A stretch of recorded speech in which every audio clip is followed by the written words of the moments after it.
তাহলে আমার জীবনের এতগুলা দিন আমি যে নষ্ট করলাম, এখন তো মনে হয় আমি ভুল করছি এবং আমি আস্তে আস্তে নিষ্ক্রিয় হয়ে যাব এবং কোনো অ্যাক্টিভিটির ভিতরে আমি আর যাব না। কারণ আমি কার জন্য যাব? আমার পরিবারের জন্য তো আমি দল করি না। আজকে একটা পোষ্য কোটার বাচ্চা বাচ্চা ছেলে মেয়েদের কাছে পরিবার কোটায় ফেলে আমাকে আমার রাজনৈতিক জীবনটাকে ভেবে কলুষিত করা, অস্বীকার করা, এটা আমি মানে এর চেয়ে লোমহর্ষক ঘটনা, মর্মান্তিক ঘটনা একজন রাজনৈতিক ব্যক্তির জীবনে আসলে হয় না। কারণ এখান থেকে উত্তরণের আর কোনো সুযোগ এবং পথ নেই। যখন আমি ছোটোবেলায় রাজনীতি করি, আমার একটা দর্শন ছিল, চিন্তাভাবনা ছিল, একটা পরিকল্পনা ছিল। আমার জীবন অন্য কোনো পরিকল্পনা, একটা পরিকল্পনা যে আমি একটা নির্বাচিত এমপি হব।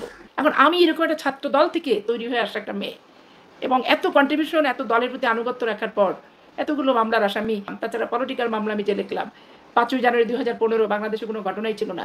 ওই প্রাচীর টপকাতে যে পেপার স্প্রে খেয়ে কতদিন বন্দি থেকে গেলেন বেগম খালেদা জিয়া। আমাদের মতো কর্মীও আর আসবে না।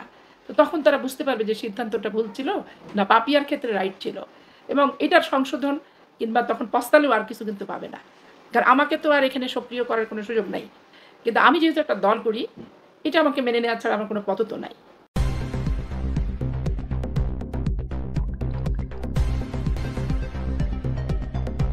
News Vision, Digital Multimedia.